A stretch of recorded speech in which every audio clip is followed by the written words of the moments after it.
Então, a partir de agora, gravando. Boa tarde novamente, pessoal. Vamos então começar. Como a gente tinha dito na semana passada, né, a aula de hoje vai tratar de dois teóricos da administração chamada de administração científica ou administração clássica. Esses teóricos vão ser o Frederick Taylor e o Henry Ford. Deixa eu compartilhar aqui os meus slides com vocês e a gente já fala sobre eles. Eu dei uma palhinha, né, na nossa apresentação do plano de ensino, mas hoje nós vamos efetivamente daí. Deixa eu ver, entrou o slide errado aqui. Estou apresentando para a apresentação. Uma janela. Eu quero essa aqui. Beleza, agora sim. Então, lembrando, né, quando eu estou com o slide aberto, eu não estou enxergando o chat ali. Então, se vocês quiserem fazer alguma pergunta e tal, vocês abram o microfone, ou então, se eu ouvir o barulhinho do chat entrando, eu volto lá e leio a pergunta. Então, beleza. Para a gente começar a entender esses conceitos, a gente precisa voltar na época em que esses pensadores trabalharam, né? Então, a gente pode chamar de Revolução Industrial Americana. Porque a Revolução Industrial Inglesa, né, que é a chamada Revolução Industrial mesmo, assume-se aí uma data para ela com a publicação do livro de um cara chamado Adam Smith, que mais para frente nós vamos falar dele, o economista. Ele publicou um livro chamado A Riqueza das Nações, em 1776. Então considera-se essa data aí a data do início da Revolução Industrial. Ela já estava acontecendo. Muito bem. Só que a Inglaterra era um caso interessante, porque eles inventaram esse sistema produtivo que culminou no capitalismo, que é o nosso sistema econômico. Eles estavam vendo que aquilo era um diferencial que só eles tinham, então eles pensaram o seguinte: nós vamos potencializar isso ao máximo que der. Então não vamos ficar deixando que outras nações façam o mesmo que nós estamos fazendo. Então, por exemplo, né, a Inglaterra produzia máquinas, né, mas ela não vendia máquinas. Ela vendia os produtos que as máquinas faziam. Eu quero montar uma indústria no Brasil, eu quero montar uma indústria nos Estados Unidos. Não podia, porque você não poderia comprar máquinas da Inglaterra e era o único lugar que se fazia máquinas, era lá. Então, o que os primeiros colonizadores, lá, os primeiros habitantes lá dos Estados Unidos, né, os que vieram nessa época para os Estados Unidos, começaram a fazer? Eles não contrabandeavam as máquinas, porque não podiam, eram muito grandes, mas eles copiavam como a máquina era feita e começaram a construir réplicas dessas máquinas nos Estados Unidos. O que deixou o povo da Inglaterra muito bravo, porque os Estados Unidos nessa época ainda eram colônia da Inglaterra. Então a Revolução Industrial dos Estados Unidos começa em meados de 1800, e ela vai pequenininha, ela vai começando a se desenvolver. Os Estados Unidos têm a independência também, se eu não me engano, em 1789. E aí, na virada do século XIX para o século XX, 1890, 1900, é que começam a aparecer grandes indústrias. Tem um documentário do History, que é muito legal, em 8 episódios, chama Gigantes da Indústria. É muito bacana porque você vê exatamente essa época nos Estados Unidos, como é que estava. Tanto que os Estados Unidos, de tanto copiar, né, o processo industrial inglês, ele depois acabou se tornando a potência econômica mundial, que deveria ter sido a Inglaterra. Muito bem. Revolução Industrial. Administração como uma ciência autônoma. O que que isso quer dizer? A administração, como a gente falou na aula passada, ela não existia, né? Não existia uma faculdade, um curso de administração. A pessoa montava uma empresa e ia desenvolvendo recursos lá, ia desenvolvendo ideias, e se tudo desse certo, ele virava um administrador. E essas ideias começaram a virar ciência. Por exemplo, um cara que aparece nesse documentário que eu falei, que é o John D. Rockefeller, esse cara era petroleiro, né? Ele produzia petróleo. O petróleo, na época que ele produzia, servia para uma única coisa, que era fazer querosene para acender lampião para as pessoas iluminarem a casa, porque não tinha energia elétrica, né? Só que as indústrias que fabricavam querosene, o querosene era muito instável. Às vezes explodia o lampião, a casa pegava fogo, etc. O Rockefeller, ele já teve uma sacada. Ele falou, ó, eu não vou só fabricar querosene, como eu vou fabricar a melhor querosene que existe. E como ele fez isso? Ele contratou químicos, professores de universidades e da área de química, para tentar desenvolver uma forma mais estável de querosene. E ele conseguiu, tanto que o querosene do Rockefeller era muito mais seguro que os outros. E aí ele passou a dominar o mercado. Como todo cara muito rico, o Rockefeller odiava desperdícios. E tinha uma parte da separação do petróleo para fazer a querosene que era jogado fora, que era jogada nos rios. E ele achava aquilo um desperdício, aquilo ali devia ter alguma função, aquilo também pegava fogo, só que tinha um cheiro mais forte e tal, não dava para a pessoa ter em casa acendendo um lampião. E o que ele fez? Ele botou químicos e físicos contratados por ele para tentar desenvolver alguma utilização para aquele subproduto do petróleo. E aí ele desenvolveu uma primeira ideia de motor a combustão feito com gasolina. A coisa que ele estava jogando fora lá no Rio era gasolina. E aí vocês já sabem o que isso deu, né? Hoje em dia, praticamente todos os carros que circulam no mundo são feitos a gasolina. Então, a administração como uma ciência autônoma. O fato da pessoa ser o administrador da empresa, ela pode tomar decisões, tomar atitudes que vão acabar gerando ciência. Positivismo, como contexto do pensamento preponderante.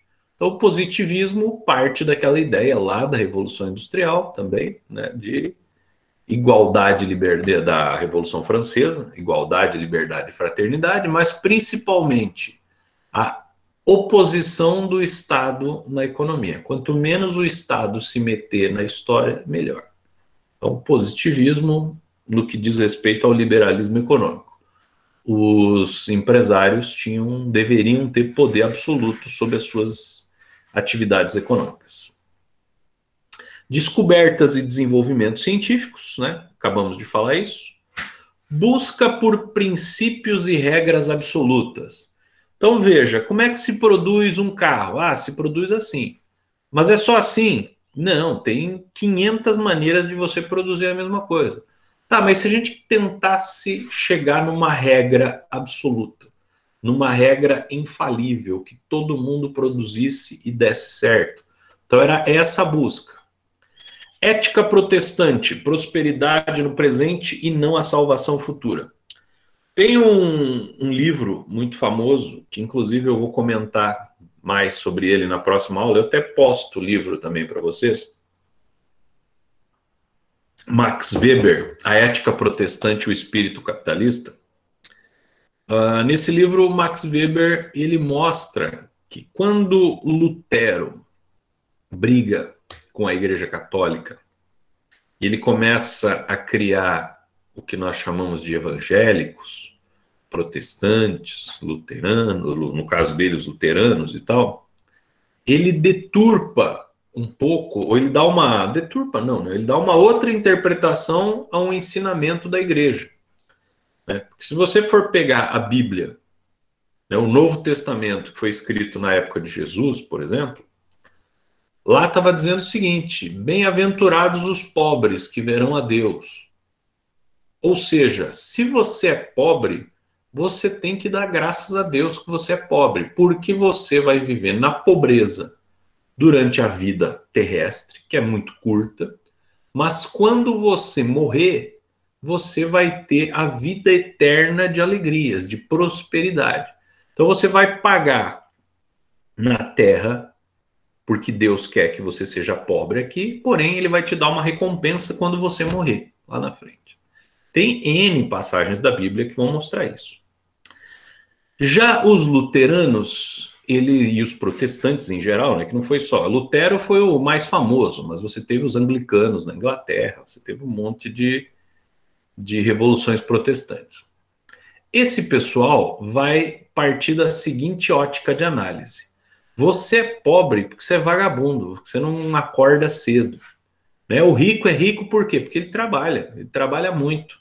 Você é pobre porque você fica culpando Deus porque tu é vagabundo. Então Deus não quer que você seja pobre, Deus quer que você seja rico. Deus vai te ajudar a ser rico. Só que você precisa se ajudar. Então acorda cedo e vai trabalhar. Trabalhe o máximo que você puder, traz o máximo de dinheiro para tua casa, que você vai começar a ter prosperidade. Então a ótica, a visão protestante do trabalho e da riqueza era essa. O trabalho, a riqueza só se dá com o trabalho. Então não é que Deus determinou que você vai ser pobre e você vai ser pobre. Não. Você é pobre porque você não trabalha, porque você é vagabundo. Contexto norte-americano. Passagem do século XIX para o século XX. Revolução Industrial dos Estados Unidos. Crescimento econômico e consumo. Os Estados Unidos, no final do século XIX, não eram ainda a principal potência do mundo. Eles vão se tornar essa principal potência no final da Primeira Guerra Mundial, lá em 1918, mas eles já estavam rumando para isso. Mesmo sem a guerra, eles iam chegar nesse patamar. Eles estavam crescendo muito. Crescimento econômico, como está dizendo ali, e de consumo, que é uma coisa importante também. Não se tem crescimento econômico se não houver consumo. Por que o Brasil não está crescendo? Porque as pessoas não estão consumindo. Por que as pessoas não estão consumindo? Porque não tem emprego. Ah, mas se aprovar a reforma trabalhista, se aprovar a reforma da Previdência, se derrubar a presidente, se derrubar o atual presidente, vai ter. Não, mentira, não vai ter. Por quê? Para termos crescimento econômico, precisamos ter emprego e renda para toda a população, para que ela possa consumir. Isso estava acontecendo nos Estados Unidos. Vejam só essa informação aí embaixo, ó, de 20 em 20 anos. Emprego na indústria. Lembrando que o emprego, até então, sempre foi gerado na área rural, né? Era nas plantações, nas fazendas que se gerava a maior parte do emprego. Crescimento na área industrial nos Estados Unidos. Em 1880, estava começando o processo. 2 milhões e 700 mil pessoas trabalhavam na indústria. Em 1900, quase dobrou, 4 milhões e meio. Em 1920, quase dobrou de novo, 8 milhões e 400. Então, boa parte dos empregos já estava sendo feita através da indústria. E isso mudou também a forma com que as pessoas moram, inclusive, né? Que as pessoas moravam no campo e tiveram que vir para a cidade. Então, o chamado êxodo rural, que vocês estudaram no ensino médio. Né? A urbanização. As cidades tiveram que ser preparadas para receber esse contingente populacional. Necessidade de desenvolvimento de novos métodos de produção para ganho de produtividade. Porque olha só uma coisa, né? Vocês aí resolvem montar uma empresa. Tá, vocês assistiram todas as nossas aulas, vocês se dedicaram, fizeram os trabalhos, fizeram outras análises assim extra aula. Então vocês manjam do negócio, estão manjando. Aí vocês montam uma empresa. A empresa tem lá um faturamento de 30 mil reais por mês. Beleza, pequenininha, tal, tá começando.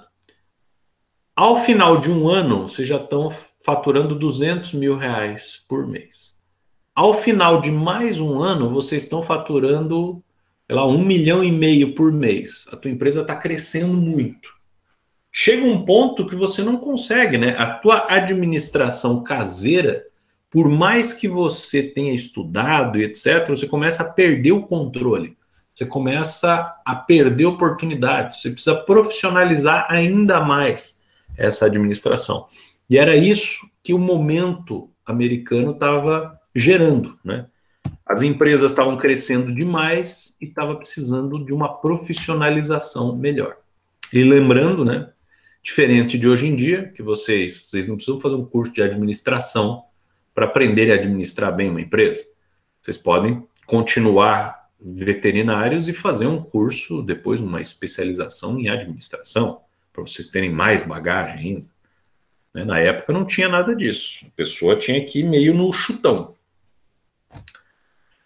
Então aí os nossos teóricos da administração científica, eu vou falar rapidinho porque a gente já mencionou eles na aula passada, né? Na conversa passada. Taylor, né? E a administração científica. Aplicação de métodos de pesquisa para identificar a melhor maneira de trabalhar, seleção e treinamento científicos para os trabalhadores. Ford, especialização do trabalhador, fixação do trabalhador no posto de trabalho, trabalho, produto em processo, montagem passa pelo trabalhador. Então, ao invés do trabalhador ir atrás de onde estava o produto sendo montado, era o produto que vinha até ele, né? Linha de montagem. FAIOL e o processo de administração. A administração da empresa é distinta das operações de produção. A administração é um processo de planejar, organizar, comandar, coordenar e controlar. Por fim, o Weber e a teoria da burocracia. A autoridade tem a contrapartida da obediência. A autoridade baseia-se nas tradições, no carisma e em normas racionais e impessoais. A autoridade burocrática é a base da organização moderna. Muito bem, então hoje nós vamos ver estes dois sujeitinhos aqui, o Taylor e o Ford. Próxima aula, esses outros dois. Então, administração científica moderna. FAIOL, que é o cara da próxima aula. Organização da empresa e o papel do dirigente. Aqui a gente podia até colocar o FAIOL e o Weber juntos, porque eles pensam na organização como um todo. O Ford e o Taylor, eles já vão para o chão de fábrica, né, para o trabalho operacional. O Ford, organização do processo produtivo, e o Taylor, eficiência do trabalho operacional. Professor, posso te Claro. uma dúvida? Eu sei que não vai ser dessa aula, mas no caso do FAIOL, Certo.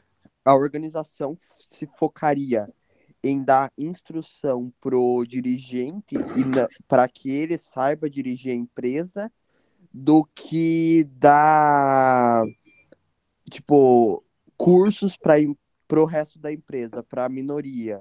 Minoria não, para a maioria, porque no caso, os que ganham menos, pensando assim. Entendi. Na Isso verdade, aconteceria? continua. Desculpa, não peguei, eu te cortei no finalzinho aí. Mas é isso que aconteceria? Tipo, foca mais no dirigente da empresa? Também, o que o FAIOL ele pensava, né? A produção ela se faz sozinho. Tem aqui técnica, vocês pegam e fazem. Só que o que está faltando para nós? É aproveitamento de outras oportunidades.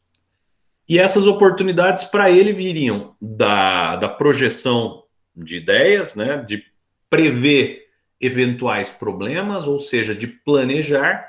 E esse planejamento tinha que obedecer a uma hierarquia. E aí, como você disse, essa hierarquia não só precisava ser treinada, mas precisava ser escolhida a dedo. Ou seja, o meu diretor não vai ser o cara que estudou comigo, que é meu amigo de infância, que é meu primo, etc. O diretor tem que ser um cara muito bom para ser o diretor dessa empresa. Se ele não for, fora. E aí, esse diretor escolhido, ele já tem que ter uma bagagem prévia. Porém, sempre atualizando, sempre dando novos cursos, novas atualizações, novos ensinamentos para o sujeito. Então, o FAIOL, ele considerava que a parte de gestão era mais importante do que a parte de produção. E para a parte de gestão funcionar, você precisava de uma hierarquia que funcionasse e você precisava de treinamento em todas essas partes. O Taylor, você vai ver agora, que ele focava em treinamento também, mas era treinamento do chão de fábrica, do cara que está lá operacionalizando uma máquina, que está lá fabricando um produto. O Fayol já... E o Taylor não pensava em treinar os demais, os caras do administrativo. O Fayol já falava que não. O cara lá do chão de fábrica, beleza, ele vai dar conta do que ele tem a fazer. O que nós precisamos, sim, é treinar o pessoal de cima, o pessoal da parte administrativa. Ok? Sim, entendi. Muito obrigado. Que isso. Então, beleza. Vamos continuar. Quem foi o tal do Taylor, então? Que é o nosso camarada de agora. Torneiro mecânico, né, tipo Lula, né, numa empresa de bombas hidráulicas. Começou como operário em 1878, numa empresa de aço, né, quando ele tinha 12 anos de idade. E chegou a engenheiro-chefe. Engenheiro formado depois, né, em 1885, quando se formou pelo Stevens Institute. Então, o Taylor, ele era meio que um professor pardal, aquele cara que fica inventando coisa toda hora. Ele tem um monte de patentes que ele registrou no nome dele. Então. Primeiras visões de problemas da administração. E essa questão dos problemas, entre aspas, é importante porque se você pegar hoje, né, a base do empreendedorismo, né? Você vai lá no Sebrae, por exemplo, vai conversar com um consultor do Sebrae que você está com uma ideia. O consultor do Sebrae ele vai te perguntar que problema do mercado você quer resolver, que dor do mercado você quer resolver. Ou seja, o Taylor ele começou a ver, não, beleza, administrar é resolver problema. E é isso que a gente faz até hoje. Eu sempre digo que um diretor, que um gestor, ele não tem que fazer muita coisa. Ele tem que cobrar os outros e resolver problemas. E é isso que ele começou a perceber. Muda para Bethlehem Steelworks, né, outra empresa de aço. Registrou cerca de 50 patentes sobre máquinas, ferramentas e processos de trabalho. Em 1903, lança o livro Shop Management, Administração de Oficinas, que não é um livro relevante, você até encontra ele para vender nos Estados Unidos, mas não é um livro que teve algum impacto em administração. Mas em 1911, aí sim, ele lança o Princípios de Administração Científica, que é aquele livro que eu digo que até hoje ele é reeditado, e eu deixei ele disponível lá em PDF para vocês no Classroom. Características dele. Ele era um experimentador e um pesquisador. Então, isso é uma coisa muito importante também para o empreendedorismo, né? O cara tem que experimentar. É por isso que, normalmente, as empresas... Vocês podem ver que os caras, quando vão falar para... empresas de sucesso, o cara da Amazon quebrou 3 empresas antes da Amazon dar certo, não sei quem quebrou 2 empresas antes de dar certo. Por quê? O empreendedorismo tem a ver com experimentar. Então você acha que vai dar certo, você experimenta, deu certo, muito bem, ótimo, não deu, bola para frente, próximo. Né? Lógico que é muito mais fácil você fazer isso se você tiver dinheiro, né? O cara já não tem nada e ele não pode se dar o direito de experimentar e quebrar. É por isso o meu problema com as nossas palestras motivacionais lá que eu falei para vocês. E pesquisador, ele era um cara teórico, ele escreveu um livro. Naquela época não era assim para um engenheiro escrever um livro. Então ele era um pesquisador, ele gostava de fazer pesquisa. Autor e divulgador de experimentos, formador de uma equipe e linha de pensamento. Então, tanto que essa linha de pensamento é a base da administração moderna. Problemas fabris no período. Ausência de noção sobre divisão de responsabilidades. Então, o que acontecia? Você entrava numa empresa para trabalhar, cara, você vai trabalhar na fábrica, beleza? Tá, o que eu vou fazer? Fala com fulano que ele vai te dizer o que você vai fazer. Então, cada dia você ia fazendo uma coisa, cada dia alguém te explicava uma coisa, conforme os anos iam passando, você ia aprendendo mais coisas. Pronto. Você não tinha uma função específica. Consequentemente, você não tinha responsabilidade também, né? Não havia incentivos para melhora do desempenho. Isso é uma coisa extremamente moderna, porque até hoje é difícil você trabalhar numa empresa que tem incentivo para melhora de desempenho. Tem aquele quadro de funcionário do mês, ó, aquele é o incentivo. Aí o cara pensa assim, tá, o que me adianta ser o funcionário do mês se eu estou devendo aí na praça, né? Funcionário do mês, eu quero a minha parte em dinheiro, é isso que importa. Ou eu quero ser promovido. Mas para que eu quero ser promovido? Para eu ter mais responsabilidades? Não, para eu ganhar mais dinheiro. No capitalismo, e é isso que vocês vão me ouvir durante o semestre todo falando, as pessoas têm que pensar como capitalistas, todo mundo, não só o dono da empresa. Ah, olha, você é o melhor funcionário, vem aqui e me dá um abraço, vou te dar 2 dias de folga. Grande bosta. Quanto que eu, sendo um excelente funcionário, proporcionei de ganho para sua empresa? Então vamos discutir aí. Aonde me promova, me faça ser chefe, eu vou poder fazer você ganhar mais e eu também vou ganhar mais. Né? Trabalhadores faziam corpo mole. Normal, também, até hoje os trabalhadores fazem. Né? Se você trabalhar e não tiver ninguém te observando, você vai ter menos incentivo para trabalhar sim, do que outra pessoa te observando. Tanto que as câmeras dentro das empresas hoje em dia servem para isso, né? Porque é para evitar roubo. Não evita, as pessoas continuam roubando. Ah, mas ela pode ser identificada. Pode. Só que se você tiver fazendo outras coisas no teu horário de serviço que não trabalhar, aí é mais fácil de te identificar. As câmeras que nós temos hoje em dia servem, inclusive, para isso, para evitar o corpo mole. Uso de intuição e palpite pelos administradores. Era o que tinha, né? Ah, vamos tentar fazer isso, vamos tentar fazer aquilo, para ver se vai dar certo. Trabalhadores com tarefas sem aptidão. Isso também é uma coisa fundamental, né? O cara chega para trabalhar, hoje em dia você tem um setor nas empresas chamado recursos humanos. Você faz uma entrevista com o cara, você vê o que o cara gosta de fazer, quais são as habilidades dele, e você joga o sujeito no lugar certo. Antes não, né? Você contrata e o cara vai. Conflitos entre capatazes e operários sobre a quantidade de produção, né? E aqui ele usa efetivamente esse nome, né? No livro dele, ele usa capataz. E quem que era o capataz? Era o cara que fiscalizava os escravos na época, né? Que batia nos escravos, etc., para fazer eles trabalharem mais. Por que ele usa a palavra capataz? Porque era exatamente assim.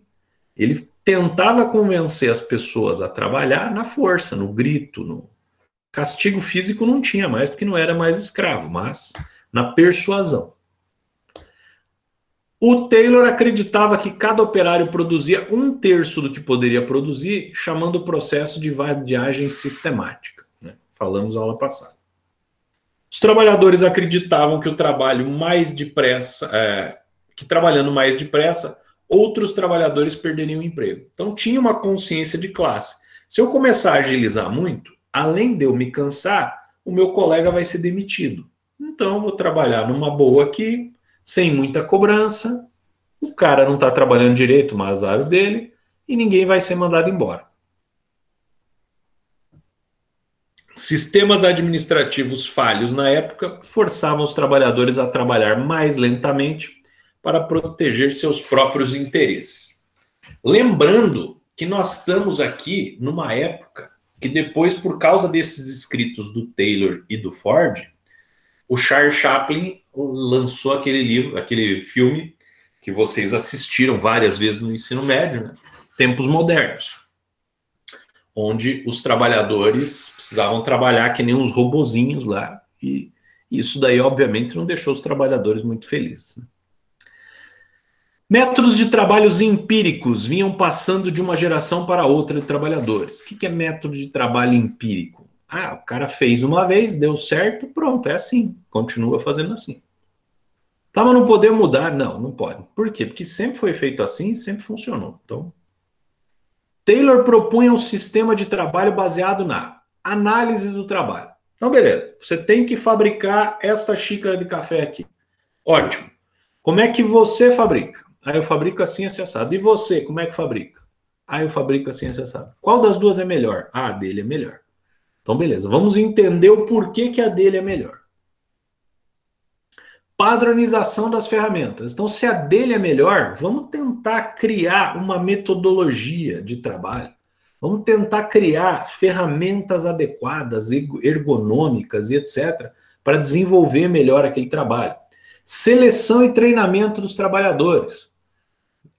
Já lembrando da pergunta do colega que me fez agora há pouco, seleção e treinamento dos trabalhadores. É o pessoal do chão de fábrica que precisa treinar e aprender. O resto, nem sei para que tem o resto, né? Era o que o Taylor pensava.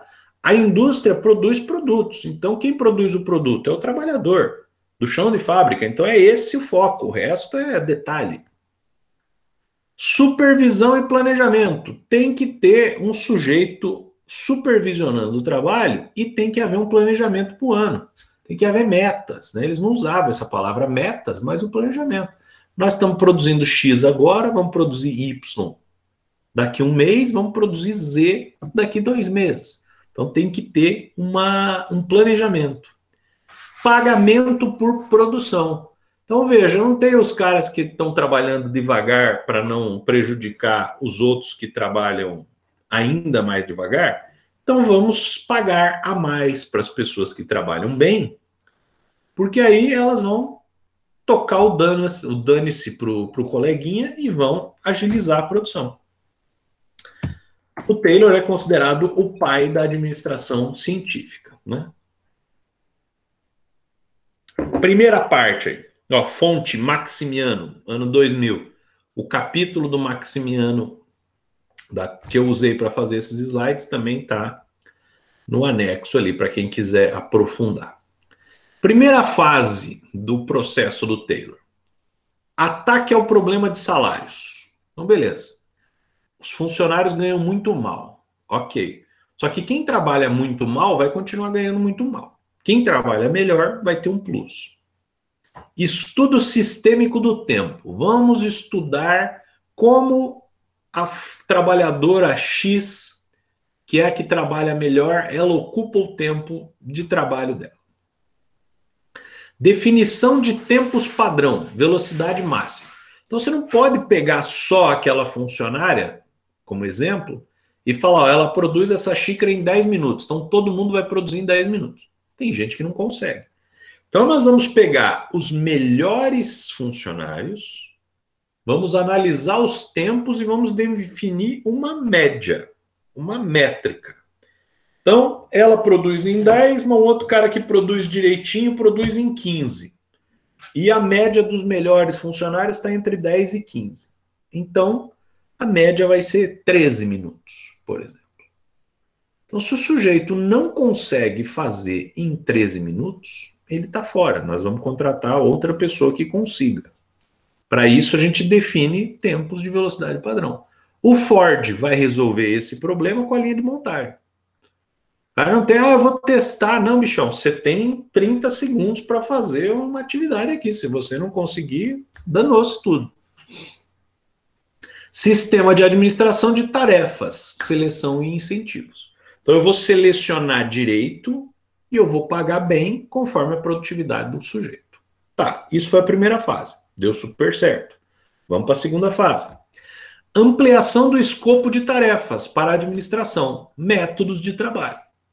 Então, ok, já que eu entendi como é que funciona, já que eu tenho médias, tempo e etc., os meus novos funcionários que vão entrar, antes deles entrarem na linha de produção e serem instruídos pelos funcionários que já estavam lá trabalhando, não, nós vamos separar esses sujeitos e vamos fazer treinamento com eles. Estes melhores profissionais que nós temos vão treinar os funcionários novos que estão entrando. E aí você começa a criar uma espécie de cartilha, uma escolinha de formação para esses trabalhadores. E daí eles vão entrar já trabalhando da melhor maneira possível. definição de princípios de administração do trabalho. Então vejam, lá nos anos 90, alguns de vocês não eram nem nascidos, mas surgiu um movimento aqui que já era muito antigo, né? Já vinha dos anos 60 lá no Japão, que era o ISO 9000, ISO 9100, ISO 14000, sei lá o quê. E o que era isso? Definição de princípios de administração do trabalho. Você tinha que ter um ambiente limpo, um ambiente bem controlado. Na tua mesa de trabalho só podia ter as coisas que você vai necessariamente utilizar. Tinha que ter um cesto de lixo para você ir jogando fora coisas que não precisam. E assim sucessivamente. Isso tudo foi incorporações às ideias do Taylor. Terceira e última fase, né, consolidação desses princípios, proposição de divisão de autoridade e responsabilidade dentro da empresa. Então, aquele camarada que trabalhava melhor, ele não precisava continuar no chão de fábrica. Ele poderia ser promovido a supervisor, cria-se esse cargo de diretor de produção, e você vai dividindo responsabilidades, pagando melhores salários e fazendo todo mundo trabalhar com essa visão. Eu vou trabalhar direitinho porque eu quero ser supervisor, porque eu quero ser diretor, porque eu quero ser o presidente. Porque quando você está numa empresa que você só vê que o cara é diretor, o cara é supervisor, o cara é não sei quem, porque ele é parente de alguém ou porque ele é amigo de alguém, aí a pessoa perde o incentivo de trabalhar bem. Distinção entre técnicas e princípios. Muito bem. Você tem uma formação técnica, você faz aquilo. Porém, a forma com que se trabalha nesta empresa tem estes princípios. É o que nós vamos ver lá mais na frente, mais no final desse primeiro bimestre, quando a gente falar de missão e visão de uma empresa. São os princípios que regem aquela empresa. Características, então, dessa administração científica. Ciência no lugar de empirismo. A gente conhecendo esse processo, a gente não precisa ficar tentando para ver se vai funcionar. Aplica-se a técnica e acabou, vai funcionar. Então você fez ciência. Harmonia ao invés de discórdia. Então, ao invés de eu ficar xingando os funcionários, etc., cria-se um ambiente harmônico, por quê? Ali só tem profissionais bem preparados, ali só tem profissionais que querem ganhar cada vez mais, consequentemente, eles vão se dedicar à produção cada vez mais. Cooperação ao invés de individualismo. Quando eu estou cooperando com o meu colega, eu sei que a produção vai melhorar. Se a produção melhorar, todos ganham por produtividade. Então, ao invés de eu ficar disputando com o meu amigo quem é o melhor, nós vamos trabalhar para que tudo ocorra da melhor maneira possível.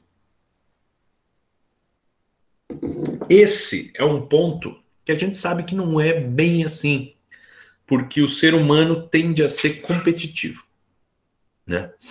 Então a gente pensa que, não, mas vamos cooperar e tal, mas sempre tem uma competiçãozinha, mas tentar minimizar esse aspecto. Máxima produção e não restrição da produção. Por quê? Porque todo mundo está querendo ganhar mais. Então, todo mundo vai trabalhar mais. A produtividade vai nas alturas. Desenvolvimento de cada indivíduo para sua máxima eficiência e prosperidade. Eu vou continuar treinando o sujeito para que ele consiga produzir cada vez mais e cada vez melhor. Essa é a ideia. Princípios dessa administração do Taylor. Planejamento. Desenvolver uma ciência para cada elemento do trabalho. Então, desde a ferramenta que o cara usa, até o ambiente de trabalho, a formação do sujeito e etc., tem um estudo por trás, tem um planejamento por trás. Por exemplo, esta semana, lá na FAG, eu tenho um cargo administrativo lá da FAG também. E o RH estava revisando os perfis de trabalhadores. Eu tenho um funcionário e o pessoal do RH começou a me perguntar sobre as características necessárias para a pessoa que trabalha naquele local. Então, que tipo de formação que ele precisa ter, que tipo de disponibilidade de horário a pessoa precisa ter, e etc, etc, etc. O que é isso? Planejamento. Preparo, selecionar cientificamente, treinar e desenvolver o trabalhador. Hoje em dia é um campo que os psicólogos pegaram e eles desempenham muito bem o papel. Você tem lá quem seleciona normalmente em empresas grandes, a FAG é assim, quem seleciona os funcionários que vão trabalhar lá são os psicólogos. Você chega, vai fazer uma ficha lá, porque eu quero trabalhar em tal lugar, beleza. E aí ela vai te entrevistar para ver se psicologicamente você está apto a trabalhar naquilo ali. Que é uma forma de selecionar cientificamente. Controle. Cooperar com os trabalhadores para garantir que os passos científicos sejam seguidos. Isso é uma coisa muito importante. Porque, como eu disse, por mais que as pessoas não conheçam a teoria por trás do que quando eu digo pensar de forma capitalista, todo mundo, você não conhece direito esse conceito, mas você vai aprender. Mas por mais simples que seja o trabalhador, tem exigências que fazem em cima dele que ele fala assim, pô, esses caras estão me sacaneando. Eles não podem exigir isso de mim. Eles estão exagerando. Pelo salário que eu ganho, eu não deveria ter que fazer esse tipo de coisa. Tudo bem. E aí o diretor da empresa vai pensar o seguinte, não está feliz, pede a conta e vai embora. É o que o camarada vai fazer. Só que até ele pedir a conta e ir embora, ele não vai mais comprar briga pela empresa. Ele não vai ficar tentando fazer a empresa melhorar a cada dia, tentando produzir mais pela empresa. Ele está tacando o dane-se ali na empresa. Então, é importante que os trabalhadores façam parte, se sintam parte daquela empresa, se sintam como uma grande família. Execução. Assumir todo o planejamento e organização, deixando os trabalhadores só executarem suas tarefas. Então, o trabalhador do chão de fábrica não tem que planejar nada, não tem que vistoriar nada, ele só tem que trabalhar. Quem tem que vistoriar é o cara que está acima dele, é o supervisor ali. Em que o Taylor acreditava, por fim aí?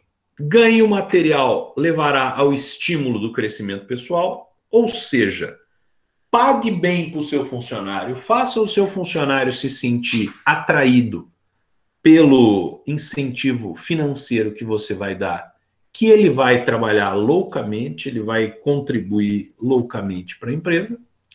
Desenvolvimento de cada homem e de sua condição de excelência máxima. Então, se você chega para o seu funcionário e diz o seguinte, olha, você é um cara muito bom e está sendo mal aproveitado aqui. Eu vou te tirar desse local, eu vou te colocar em tal lugar, você vai ganhar mais, inclusive vou te promover. O cara vai se sentir muito bem e ele vai se doar cada vez mais.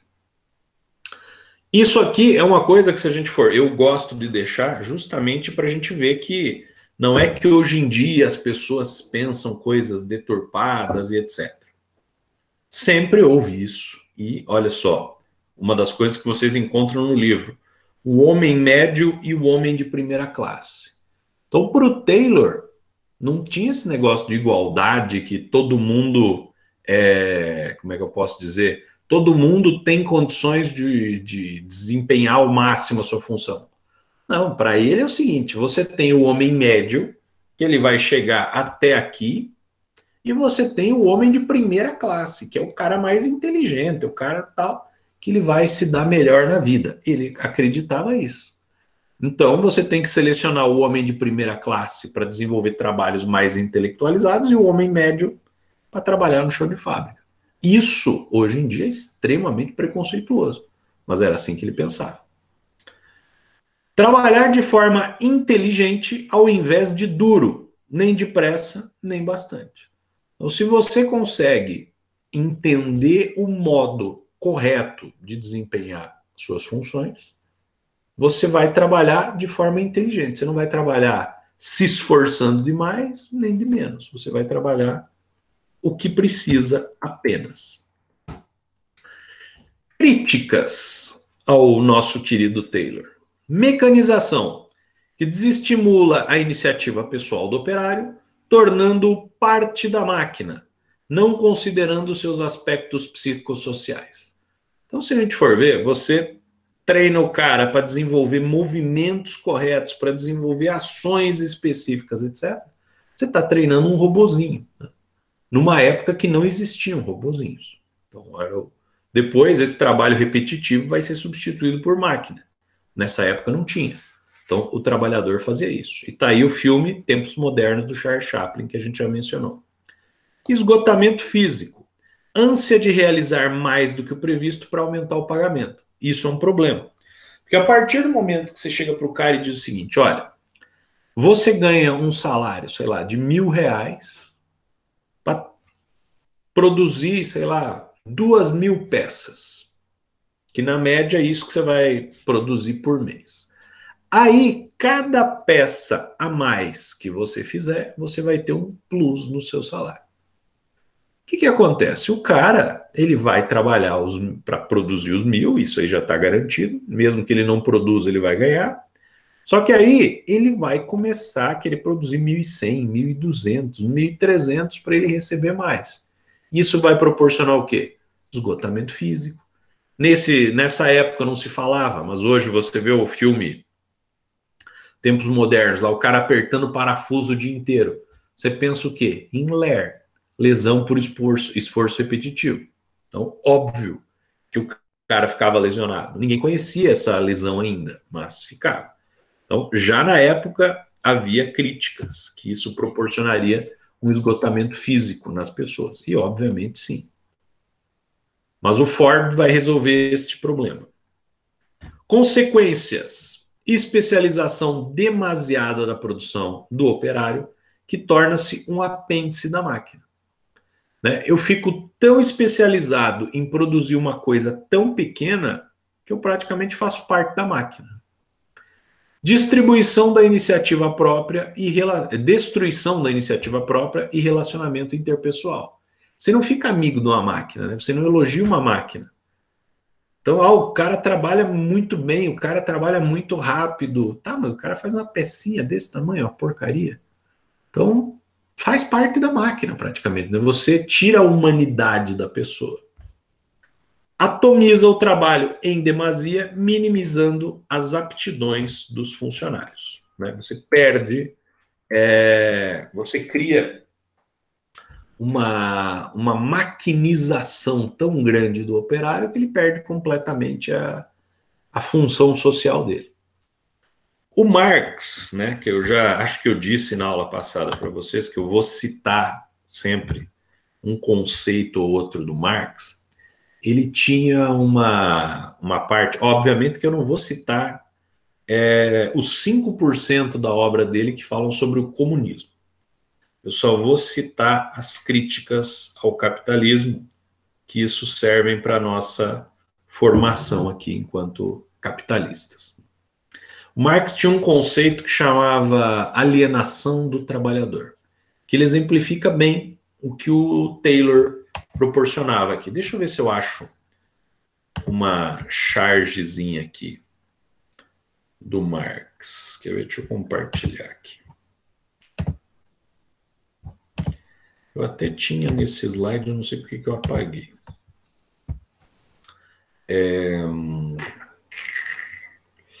Alienação, charge. Alienação do trabalho.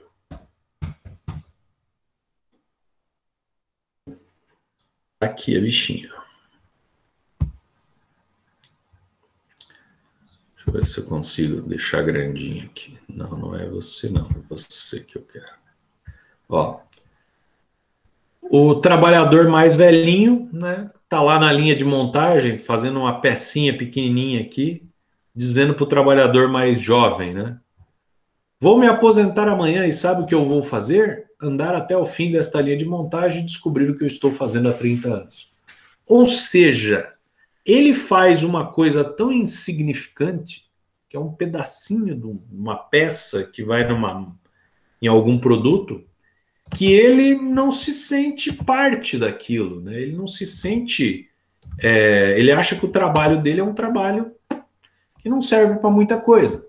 Consequentemente, ele não merece ganhar bem, ele não merece ter qualquer consideração.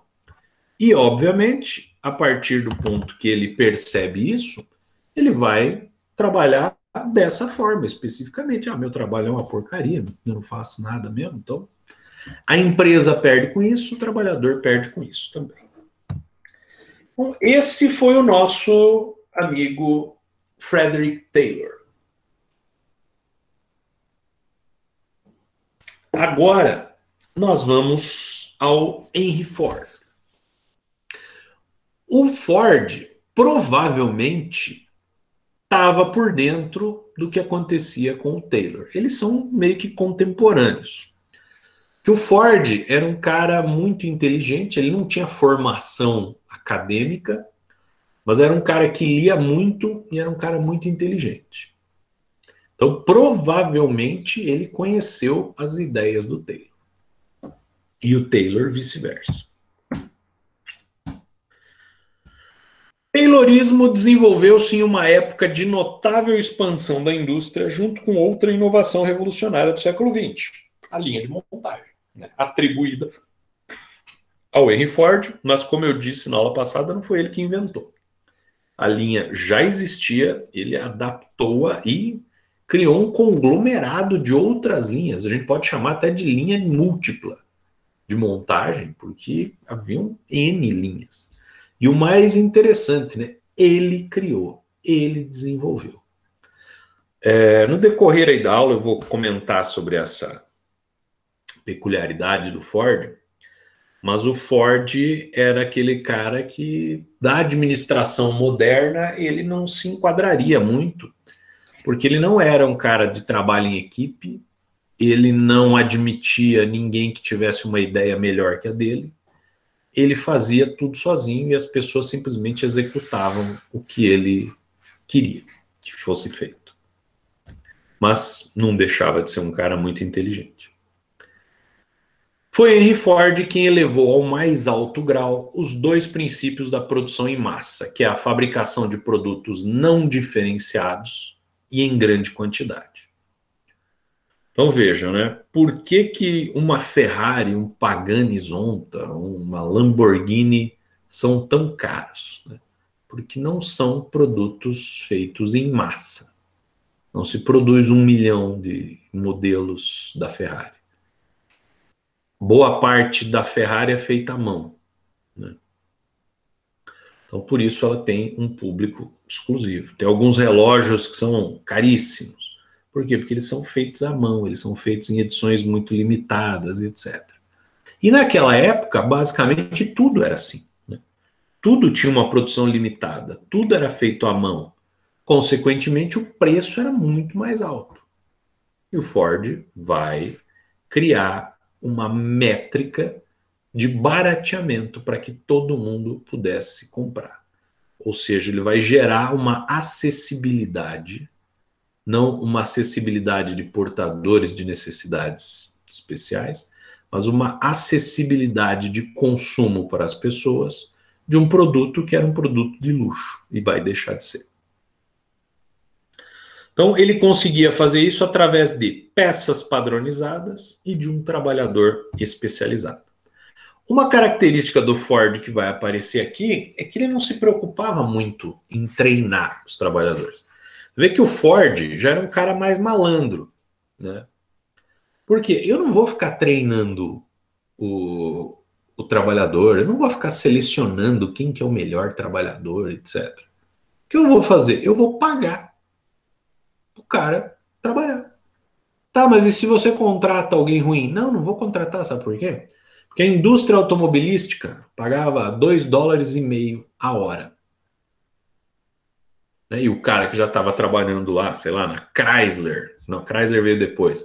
O cara estava trabalhando na General Motors, na Buick, na Oldsmobile, há 10 anos, há 6 anos, 7 anos, o cara era bom, ele sabia trabalhar. Então eu vou pegar esse cara e vou falar o seguinte, ó, você está ganhando 2,5, vem trabalhar para mim que eu pago 5. Estou pagando o dobro. Aí, obviamente, só ia vir mecânico bom trabalhar com ele. Você sabe que tem alguns tipos de empresa, eu conheço algumas desse tipo, que você vai trabalhar lá, elas fazem todo um treinamento, né? Você vai passar por uma semana de treinamento da empresa, depois você vai passar por mais 2 meses de treinamento em uma máquina específica, depois você vai fazer mais um curso de não sei o quê, tudo pago pela empresa. E aí, depois que você fez toda essa formação aí, que a empresa ficou pagando salário para vocês e pagando todo esse treinamento por 3, 4 meses, aí você vai efetivamente trabalhar. Aí o que acontece? A empresa concorrente paga R$ 100 a mais de salário para você e você já vai prontinho para outra empresa. Aí o empresário fala, porra, mas sacanagem investir no cara, o cara não deu valor. Então, não. É por isso que eu digo, o valor é o quanto você paga. Né? Olha, você entrou ganhando R$ 1.000, mas agora você já fez todos esses cursos que eu te dei, mas agora você é um profissional, então você merece ganhar 1.200.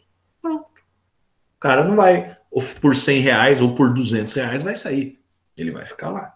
Mas daí não tem negociação. E aí esse tipo de empresa, como que fica sendo chamada? Escolinha. Você vai lá, contrata o sujeito, explica tudo que o cara vai fazer, dá treinamento, etc. Quando o cara está pronto, ele vai embora para outra para ganhar R$ 100 a mais. Então ali acaba sendo uma escolinha. O Ford não queria fazer escolinha. O Ford já queria pegar o camarada pronto e por isso ele pagava bem para ele. Foi precursor deste momento que ocorreu junto com o Taylorismo. A linha de montagem móvel é um sistema de produção em que o produto em processo desloca-se ao longo do percurso enquanto os operadores ficam parados. Como a gente comentou aula passada, antes dessa linha do Ford, o que acontecia, né? Tá aqui o carro parado, eu tô aqui montando, aí eu saio, vou fumar, saio, vou bater um papo com o amigo, vou no banheiro, etc. E o carro tá ali, paradinho, e eu vou mexendo. Quando você automatiza isso, você coloca o carro em movimento, e eu tenho alguns minutos ou alguns segundos para fazer uma atividade. Caso eu demore, o carro vai embora. Eu não tenho tempo a perder, eu não posso ficar me desviando. E outra, eu também não preciso ir buscar peças para montar lá, porque tem outra linha passando em cima da minha cabeça com as peças. É só eu pegar a peça e colocar lá. Para vocês verem como que isso funciona, eu até postei o linkzinho ali para vocês de um vídeo do YouTube. Eu vou até clicar nele aqui agora. Deixa eu compartilhar a tela. Não vamos ver inteiro, ele tem 5 minutos, mas não precisa ver inteiro.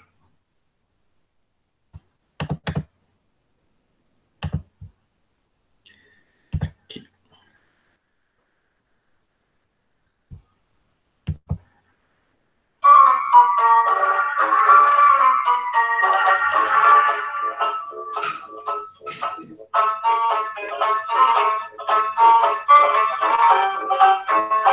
Reparem que as costureiras estão ali costurando e tá passando um negocinho por cima da cabeça dela.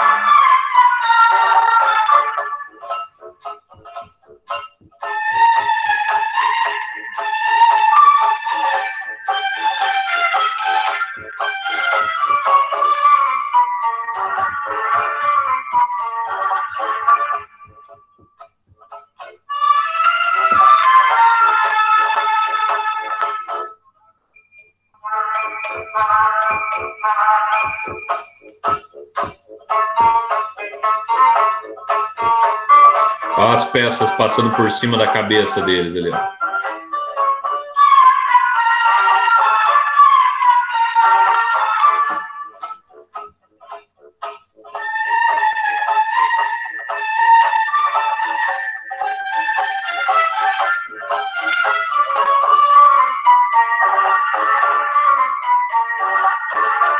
Repare esse sujeito aí que ele fabrica meia roda só, não fabrica a roda inteira. Isso se chama fracionamento da produção. Agora que vai ser montada a roda inteira com as duas partes.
Então, se vocês forem reparar ali, basicamente é o que o Charles Chaplin mostrava no tempos modernos, né? Ele só fazia uma graça em cima. Os trabalhadores provavelmente voltavam bastante cansados para casa ali, porque não era um trabalho fácil, né? Um trabalho com tempo de folga e etc. Quem foi o Henry Ford, então? Nascido no condado de Wayne, nos Estados Unidos, empreendedor e inventor americano, fundador da Ford Motor Company, autor dos livros Minha Filosofia de Indústria e Minha Vida e Minha Obra e o Judeu Internacional. Esse tá com uma estrelinha amarela ali, porque é um livro que vocês até acham se vocês procurarem na internet, esse O Judeu Internacional. Mas é um livro considerado nazista, né? É um livro antissemita. O Henry Ford era daqueles que achava que os judeus era o grande problema da humanidade. Acredita-se, inclusive, que o Henry Ford era um cara que era fã do Hitler, por exemplo. Em 1896, apresentou seu quadriciclo e despediu-se da Edison Illumination Company para se dedicar de corpo e alma a fabricar automóveis. Então, o cara não tinha formação nenhuma, mas ele era um super engenheiro sem formação, tanto que ele trabalhava na Edison, que era a indústria mais inovadora do mundo na época. Em 16 de julho de 1903, funda a Ford Motor Company no subúrbio de Detroit. Então, este aqui foi o primeiro Ford que ele lançou. É o Ford modelo 1, né? O Ford 1903. Vejam que este carro custava $800 na época, né? Que era mais ou menos o preço de um carro normal. Esse é o famoso Ford T, né? Ford que revolucionou a linha de montagem. Temos aqui um modelo 1908 e um modelo 1927. Este aqui foi o primeiro ano de fabricação do Ford T. Opa, volta. 1908. E este aqui foi o último modelo de fabricação. Parecem muito diferentes. Na verdade, o que difere os dois aí é a carroceria e os detalhes. Se vocês olharem este vermelhinho aqui, ele tem um monte de detalhes em latão, né? Em bronze, que isso aqui era extremamente caro. O Ford tira tudo isso. O banquinho dele aqui era em captonê, né? Os furinhos assim, ó. Tanto que até hoje você vai comprar um sofá chique, ele é assim, ele é de captonê. O outro Ford já não, ele já era um banquinho de napa lisinho assim, apenas com aqueles gominhos para fazer uma gracinha. E só, carro muito mais simples e acaba sendo muito mais barato. Então o Ford ele fabricou até o surgimento da linha de montagem, se eu não me engano foi em 1914 ou 1913. A partir dali vai esse Ford T mais moderno. A fabricação ganharia notável incremento a partir de 1914, quando Henry Ford, inspirado nos processos produtivos do revólver Colt e da máquina de costura Singer, implanta a linha de montagem de produção em série, revolucionando a indústria automobilística. O T era o primeiro carro projetado para a manufatura. Então, até então, o Ford não inventou o carro. O Ford inventou o carro fabricado na linha de produção. No começo de 1914, a Ford, pioneiramente, adotou a linha de montagem móvel mecanizada para a montagem no chassi, que passou a consumir 1 hora e 33 minutos de trabalho, em contraste com as 12 horas e 28 minutos necessários no ano anterior, montagem artesanal. Então veja, no tempo que você demorava sem a linha de montagem para fazer um carro, Agora você faz 10 carros, quase 11. Então isso agilizou demais o processo. Está aqui fotos da linha de produção, né? Parecido com o que nós vimos agora há pouco ali no filminho. Peças e componentes padronizados, intercambiáveis. Na produção massificada, cada peça ou componente pode ser montada em qualquer sistema ou produto final, o que não acontecia antes, né? Porque antes, como o carro era todo feito à mão, a peça feita para aquele carro não ia caber no outro carro, mesmo ambos sendo do mesmo modelo. Elas estando padronizadas, elas podem ser montadas em qualquer carro, a qualquer hora, sem problema nenhum.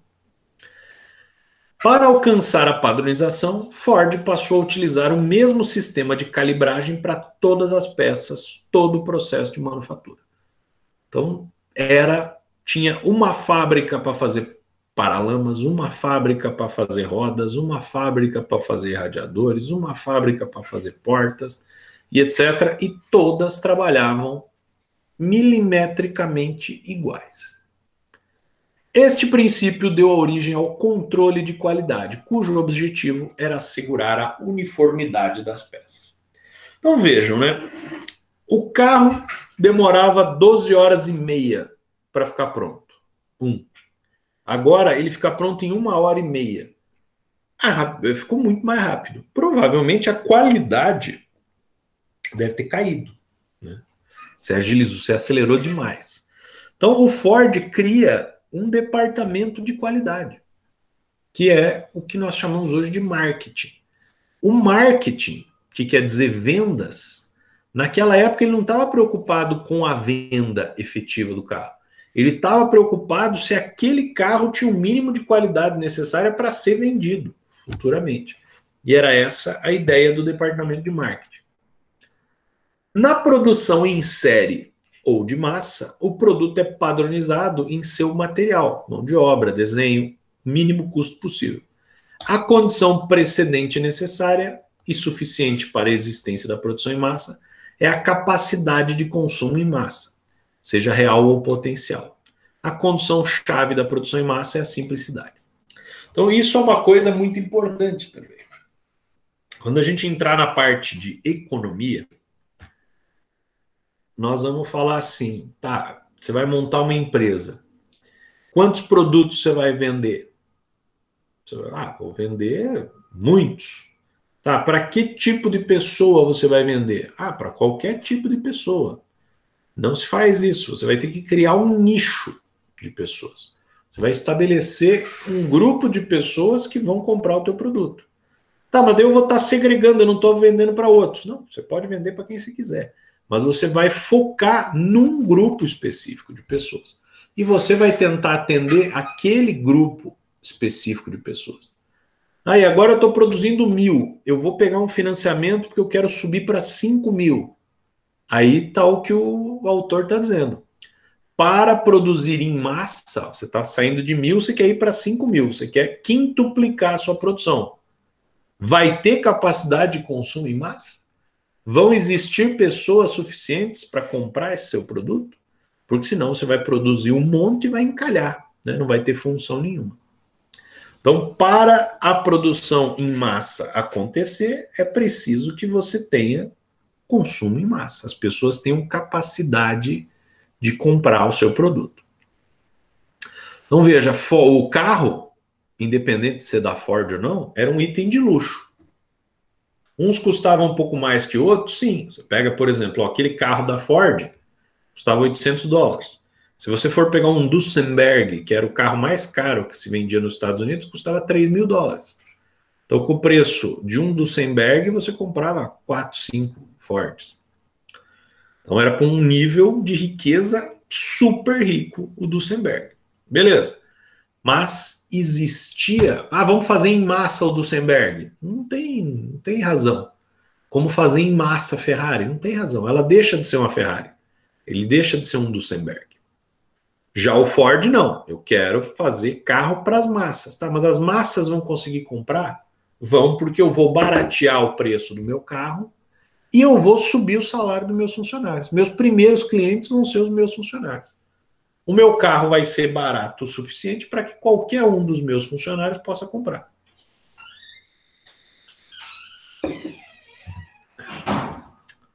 Essa aqui é uma frase bastante famosa do Henry Ford, que é o seguinte: o cliente pode ter um carro pintado com a cor que desejar, contanto que seja preto.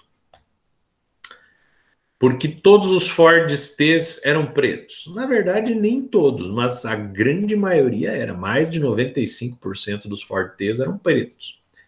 Por quê? Justamente para isso, para simplificar o processo. Eu estou aqui na área de pintura. Agora nós vamos pintar 5 carros de vermelho. Beleza, aí pintamos 5 carros de vermelho. Agora vão entrar mais 3 brancos. Então você vai pegar a pistola, você vai tirar, vai pegar outra tinta, vai pegar uma outra pistola, alguém vai ter que lavar aquela primeira pistola que foi pintada de vermelho e vão pintar os brancos. Agora vão os amarelos, troca de novo, pega mais tinta e tal. Quando você pinta tudo da mesma cor, você não precisa perder tempo com isso, você vai pintando. E a tinta preta era a tinta mais barata para baratear o preço do carro? Não, as tintas eram basicamente todas do mesmo preço. Só que o Ford descobriu que a tinta preta era a que secava mais rápido. Então foca na tinta preta e vamos fazer no carro preto. Porque eu preciso também que o carro seque rápido para ele ir embora. Veja aqui esse pátio. Ó. Onde é que eu vou enfiar mais carros aqui? Esses carros estão aí esperando para a tinta secar. Então eu preciso que essa tinta seque para eu poder desovar isso também. Todos os carros eram pintados de preto, pois devido à enorme quantidade de carros produzidos diariamente, não havia espaço para que a tinta secasse. A tinta que secava mais rápido era preta, assim a esmagadora maioria dos Ford T eram pretos. Então era essa a ideia. Mas se eu quisesse um branco, podia pintar de branco, só que você ia pagar mais caro por isso, né? Porque você ia ter um carro conduzido para você, né? Configurado para você, você ia pagar por isso, obviamente. Uma outra coisa interessante, né? Pessoas muito ricas, né? Empresários muito ricos, como eu falei, eles não gostam de desperdício, né? Dei o exemplo do Rockefeller, que não queria jogar gasolina fora e criou estudos aí para desenvolver motores. O Henry Ford, ele não fabricava todas as peças do carro. Algumas peças vinham de fornecedores. E aí um dia o assoalho, não só do Ford por ser barato, mas de todos os carros da época, era de madeira. Você tinha a estrutura de aço, você tinha a carroceria, e para não ficar aquele carro dos Flintstones, que você fica com os pés batendo no chão, tinham tabuinhas de madeira que eram pregadas ali, eram aparafusadas, para fazer a base do assoalho do carro. O Ford começou a perceber que algumas caixas de peças que ele recebia eram praticamente da largura do assoalho. Então, o que ele fez? Ele exigiu que os seus fornecedores, né, colocassem as peças que ele comprava em caixas com medidas muito certinhas que ele mandava. E aí ele tinha uma equipe que desmontava essas caixas e elas já encaixavam direitinho ali no assoalho do carro. Com isso, barateando ainda mais o processo produtivo. Outra redução de custo significativa vinha das caixas, tal. As caixas eram de madeira, em tamanhos muito específicos. Essas caixas eram desmontadas, tá? Aquilo que eu falei. 3 aspectos que suportam o sistema do Ford. Aí. Nós temos lá a progressão do produto através do processo produtivo. É planejada, ordenada e contínua. Ou seja, não dá para a gente agilizar aquilo ali, agora deu problema lá, para tudo, daqui a pouco a gente volta. Não. Ela tinha que ser planejada e ordenada para ela não parar, para ela continuar sem interrupções. E isso é assim até hoje, né? Partiu do Ford e vem assim até hoje. Tem um vídeo bastante famoso do Mário Sérgio Cortella, filósofo. Ele estava fazendo uma palestra aqui no Paraná para professores, anos 90. E aí ele usa um exemplo que simboliza bem isso, né? Da planejada, ordenada e contínua. Em algum momento no decorrer das aulas eu vou citar esse exemplo de novo. Mas uma empresa de São Paulo, né, a Gessilever, que fabrica ainda, pasta de dente, essas coisas, estava com um problema na linha de produção dela, que era o seguinte: você vinha lá o tubinho de pasta de dente, aí depois ele entrava na caixinha, e a caixinha caía dentro de uma caixa maior que ia para o supermercado. E por algum motivo, às vezes o tubinho não entrava dentro da caixinha de pasta de dente e a caixinha vazia para o supermercado. O pessoal do supermercado reclamava e tal. Com razão. Aí o que a Gessilever fez? Chamou 2 engenheiros da Alemanha, vieram lá conhecer a linha de produção e eles tiveram uma ideia fantástica. Colocaram no ponto em que a tubo de pasta de dente deveria entrar na caixinha, uns metros à frente, uma balança de alta precisão. Então, se a caixinha viesse vazia, a balança ia acusar que ela não tinha o peso específico, parava a linha de produção, vinha um braço mecânico e tirava aquela caixinha do local. Beleza, resolvido o problema. Então, veja, havia uma interrupção, mas tudo bem, funcionou, resolveu o problema.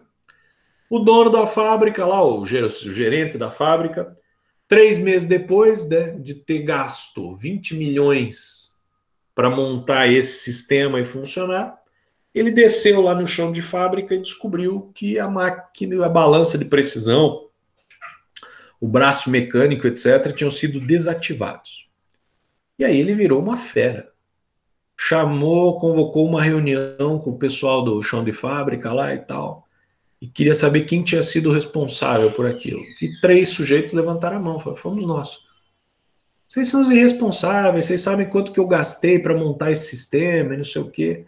E os caras falaram assim: não, desculpa aí, mano, não dava.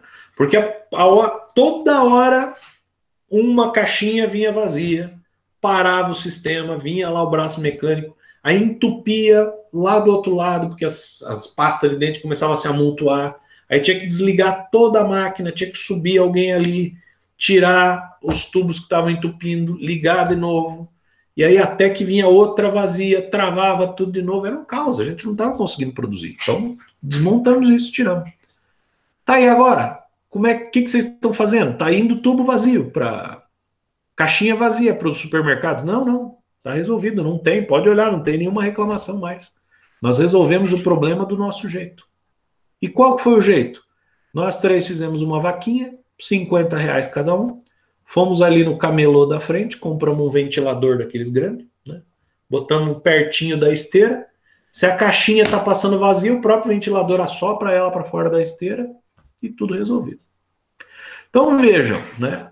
É uma história que teoricamente é verdadeira, porque o Cortella não é de inventar história, mas é uma história que mostra 2 coisas, né? Uma, gastar dinheiro desnecessariamente, porque quem sabe, nós vamos desenvolver melhor essa ideia mais para frente, quem sabe resolver problema de um setor específico é quem trabalha lá. Não é um engenheiro que vai vir da Alemanha dar pitaco ali na história. 2, o problema foi resolvido de uma maneira que estava gerando outros problemas. Por quê? Porque aquela linha de produção, ela estava planejada para ser contínua. E quando você travava ela por um momento aqui, proporcionava um problema maior lá longe. Então, a linha de produção do Ford, ela foi a primeira a ser produzida para isso, para ser planejada, ordenada e contínua. Ah, isso quer dizer que não dava problema? Claro que dava problema. E quando travava lá, vocês viram a quantidade de gente trabalhando ali. Quando travava em algum lugar, parava a fábrica inteira, né? Provavelmente. O trabalho é entregue ao trabalhador em vez de deixá-lo com a iniciativa de buscá-lo. Também vocês viram, né? O cara está ali montando, estão passando as peças, é só ele catar e montar. As operações são analisadas em todos os seus elementos constituintes. Então, para que aquilo funcionasse, tudo tinha que ser muito bem analisado para não deixar margem para dar problema. Especialização do trabalhador. Na produção massificada, o produto é dividido em partes e o processo de fabricá-lo é dividido em etapas. Cada etapa do processo produzido corresponde à montagem de apenas uma parte do produto. Cada pessoa e cada grupo de pessoas tem a tarefa fixa dentro de uma etapa de um processo pré-definido. Vejam que eu até ressaltei lá que tinham 2 pessoas que fabricavam meia roda. Depois essas meias rodas eram juntas e prensadas numa máquina. Então você imagina, puxando ainda a alienação do trabalho do Marx, que a gente usou como exemplo para o Taylor, a gente pode usar para o Ford também. O que você faz na Ford? Eu monto meia roda. Porra, você é um bosta, né? Que tipo de trabalho é esse que você faz meia roda? Né? Mas tudo bem, foi a forma mais rápida que ele identificou para resolver o problema. A divisão do trabalho tem como resultado a especialização do trabalhador. Uma especialização que não serve para nada, fora dali, né? O cara, qual que é a tua experiência produtiva? Eu fabrico meia roda de carro. Porra, mas não é nem uma roda inteira. Então você só faz um pedacinho de nada. Você é um cara que está completamente alienado. Estava aqui a produção em massa. Eu achei que eu tinha deletado. Princípios da produção em massa. Então, o que precisa ter? Peças padronizadas, máquinas especializadas, sistema universal de fabricação e calibragem, controle de qualidade, simplificação das peças, simplificação do processo produtivo. Então eu vou fazer as coisas o mais simples possível, o mais padronizado possível, para que tudo se encaixe da melhor maneira possível. Trabalhador especializado. Uma única tarefa ou um pequeno número de tarefas. Posição fixa dentro de uma sequência de tarefas. O trabalho vem até o trabalhador. As peças e máquinas ficam no posto de trabalho. Então o cara não precisa sair dali. Tudo gira em torno dele. Princípio da intensificação. Consiste em diminuir o tempo de duração, como o emprego imediato dos equipamentos e da matéria-prima e rápida colocação no produto do mercado. Então veja, eu comentei agora há pouco, né? A produção em massa requer o consumo em massa. Beleza. Aqui o autor está dizendo que é preciso que o produto chegue ao mercado o mais rápido possível. Ótimo.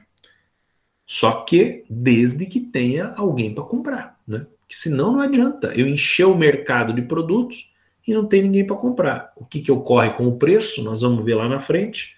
Em leis da oferta e da procura, o preço cai. Quando eu tenho uma oferta de carros maior que a demanda deles, o preço vai caindo para estimular as pessoas a comprar. Então, eu posso intensificar um processo produtivo desde que eu crie um mercado ou eu conheça um mercado. O Ford, ele criou esse mercado. Sujeito de classe média baixa nunca pensou na vida dele que ele ia ter um carro. E o Ford propiciou isso. Porque ele era bonzinho? Não. Porque ele justamente vislumbrava uma ideia inovadora que ia fazer ele ficar mais rico ainda. Uma outra questão interessante do Ford é que tem um cara que eu não vou lembrar o nome, mas ele registrou a patente do automóvel. Ele não registrou a patente do automóvel XYZ. Ele registrou uma patente como se ele fosse o criador do automóvel. Então, a Chevrolet, a Oldsmobile, a Buick, a Duesenberg, a Ford, etc., para produzir automóveis tinham que pagar uma taxa de patente, né? Tinha que pagar royalties para esse sujeito. E o Ford falou que não ia pagar. E não pagava. Aí o Ford foi processado e etc. E aí ele foi na justiça, quase quebrou, mas conseguiu quebrar a patente deste sujeito. E a partir do Ford, todos os produtores de automóveis não precisavam mais pagar essa patente. Então o Ford também inovou nisso. Princípio da economicidade. consiste em reduzir ao mínimo o volume de estoque de matéria-prima em transformação. Por meio deste princípio, a Ford conseguiu fazer com que o trator ou automóvel fossem pagos na sua empresa antes de vencido o prazo de pagamento da matéria-prima adquirida, bem como o pagamento de salários. A velocidade da produção deve ser bem rápida. Então veja, né, nós vamos estudar isso mais para frente, que chama homogeneização dos prazos de pagamento e recebimento. Então veja, você tem a tua empresa, você recebe, dependendo do teu ramo de atividade, você tem um pet shop, uma clínica, uma agropecuária, você recebe diariamente, né? Você tem uma receita diária ali. Mas as tuas despesas acabam estando concentradas em algumas datas. Por exemplo, quinto dia útil, você tem que pagar salário. Sei lá, dia 10 tem que pagar energia elétrica, dia não sei o que, tem que pagar a prestação do não sei o que. Uma das coisas que a gente vai aprender, então, é tentar equacionar prazos de pagamento e recebimento. Um exemplo, vocês não têm um desconto para pagar a mensalidade até o dia 7, se eu não me engano? Por quê? Porque é o momento em que é o quinto dia útil, onde a empresa precisa pagar os salários. Então, eles estão concedendo um desconto para vocês anteciparem o pagamento e eles equacionarem pagamento e recebimento. É isso que as empresas tentam fazer. Aí, o Ford, ele, como tinha lista de espera para você comprar, então o que o Ford fazia, né? Não existia parcelamento como nós conhecemos hoje em dia, né? Você pagava antecipado o carro, que dava tempo para o Ford pagar o fornecedor, para daí depois ele te entregar o carro. Ou seja, ele não tinha problemas de capital de giro, porque ele recebia antes que estava o que ele estava devendo para te entregar o carro depois. Lógico, não é sempre que a gente consegue fazer isso, mas na época, como tinha uma fila de espera muito grande, ele conseguia. Princípio da produtividade. Consiste em aumentar a capacidade de produção do homem por meio da especialização da linha de montagem. A linha de montagem fez com que o sujeito não perdesse tempo, né? Não ficasse conversando, não ficasse saindo do posto de trabalho, etc. Isso aumenta a produtividade. O operário, neste sentido, pode ganhar mais em um mesmo período de tempo, e o empresário, por contrapartida, tem a sua produção aumentada. Tem uma coisa que é fundamental em termos de administração, que é o seguinte: se você mostrar para o seu trabalhador que se ele trabalhar melhor, ele ganha mais, ele vai trabalhar melhor sempre. Ele vai se esforçar cada vez mais. Por quê? Porque ele vai querer ganhar mais. Nós vivemos num mundo capitalista. Então, uma das formas mais eficientes de produtividade, de você aumentar a produtividade, é você pagar comissão para o seu funcionário. Então, o teu funcionário está lá ganhando, sei lá, salário mínimo para produzir X. Diga para ele o seguinte: olha, se você produzir Y, você vai ganhar a cada produto a mais que você fabricar, ou para o vendedor, a cada produto a mais que você vender, você vai ganhar um plus no seu salário. O que vai acontecer? Ele vai vender muito mais. Consequentemente, você vai ganhar muito mais. Uma vez eu estava conversando com um camarada lá, que ele tinha uma empresa, e ele estava reclamando comigo que um funcionário dele estava ganhando 7 mil reais de comissão, que era um absurdo, que ele ia baixar a comissão dele, eu ia estabelecer um teto de 3 mil de comissão, porque era um absurdo o cara ganhar 7 mil de comissão. E eu disse para ele o seguinte: mas olha, se ele está ganhando 7 mil de comissão, quanto você não está ganhando? Ele está potencializando ainda mais as tuas vendas. E daí ele falou: não, mas não tem nada a ver, isso aí é um absurdo, ele está ganhando comissão demais. Tá bom. Aí o que aconteceu? Ele estabeleceu um teto, e olha só o que é o pensar capitalista de algumas pessoas, né? Quando o cara me falou que ia fazer isso, eu tinha certeza que esse vendedor ia pedir a conta e ir embora. Né? Porque as outras empresas do ramo contratariam ele imediatamente. Né? Mas não, ele continuou trabalhando lá. Só que aí o que ele fazia? Ele vendia até dar a comissão dele. A partir daquele momento, ele repassava os pedidos para o concorrente. E aí ele continuou ganhando 7 mil dele. Só que a empresa perdeu um monte de dinheiro com isso. Depois mandaram o cara embora, ele foi trabalhar no concorrente. Está lá até hoje. Então veja, se o cara está tirando 7 mil de comissão, torça para ele tirar 20 mil de comissão. Porque se ele ganhar 20 mil de comissão, olha quanto ele não está vendendo para você. Então é essa a base do capitalismo. Você incentivar a pessoa para vender mais.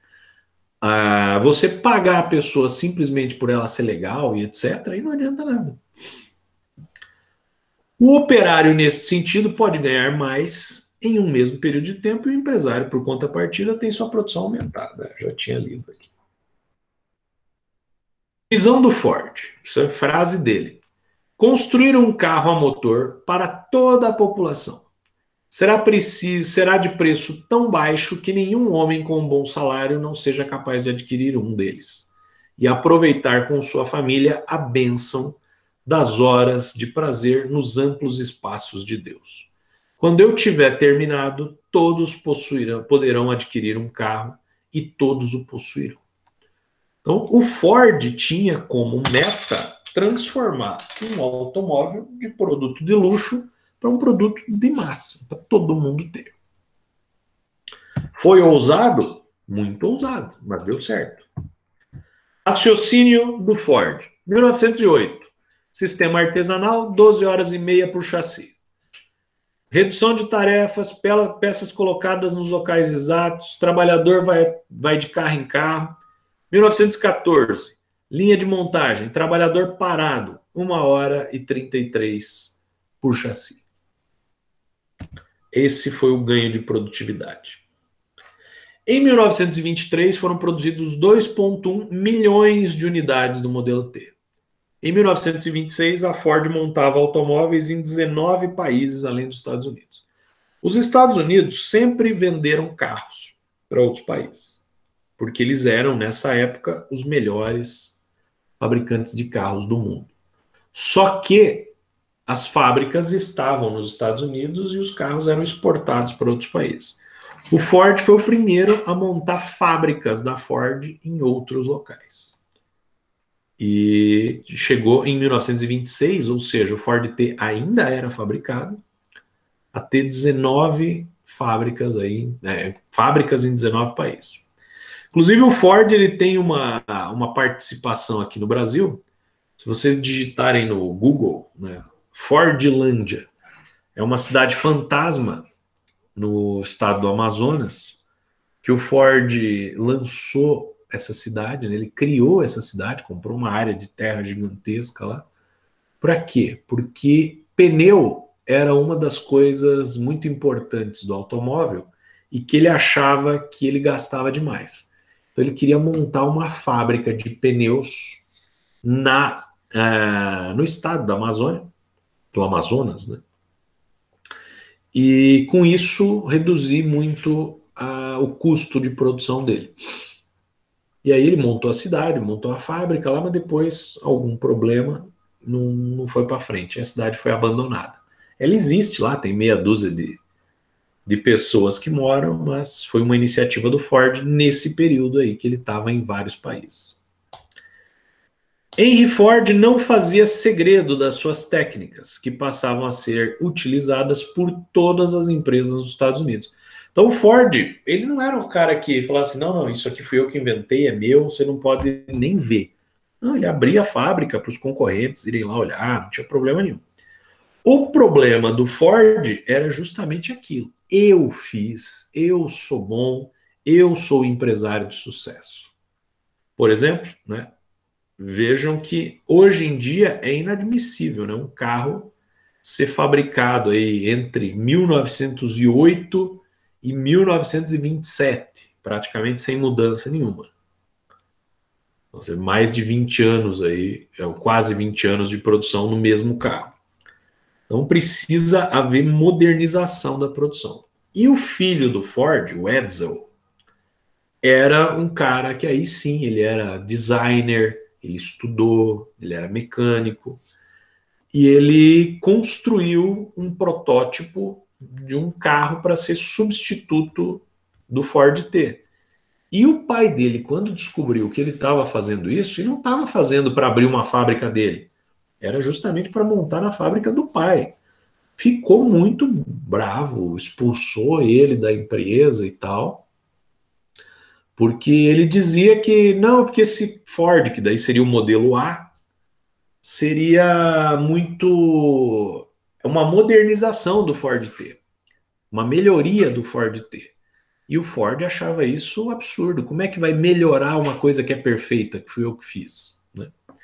Depois ele até acatou e o Ford modelo A saiu, né? Ficou mais 10 anos aí em produção, foi projetado pelo filho dele, pelo Edsel. E o Ford não era um cara muito bom assim em termos de empresário padrão, empresário honesto e tal. Que veja, tem uma jogada que ele fez que foi muito inteligente, porque só que bem sacana. O Ford, todo mundo sabia da capacidade dele. Todo mundo sabia que ele era um cara muito inteligente, que ele era um cara muito bom e etc. E, obviamente, o Ford, para montar uma empresa e para chegar no tamanho da empresa que chegou, não foi com o dinheiro do bolso só dele, né, que ele conseguiu. Ele foi admitindo sócios ao longo do tempo para poder fazer as fábricas, para poder fazer a linha de montagem, etc. E chegou um ponto na vida dele que o Ford estava muito rico e ele não se sentia bem sabendo que outras pessoas eram donas da empresa dele também, que a empresa tinha um monte de sócios, um monte de acionistas.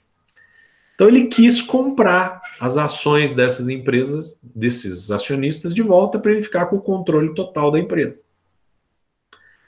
E ele viu que ele ia gastar muito dinheiro fazendo isso. Então, o que ele fez, né? O Edsel, o filho dele, era um cara muito talentoso, mas nos bastidores, né? Era um cara que projetava, que desenhava e tal.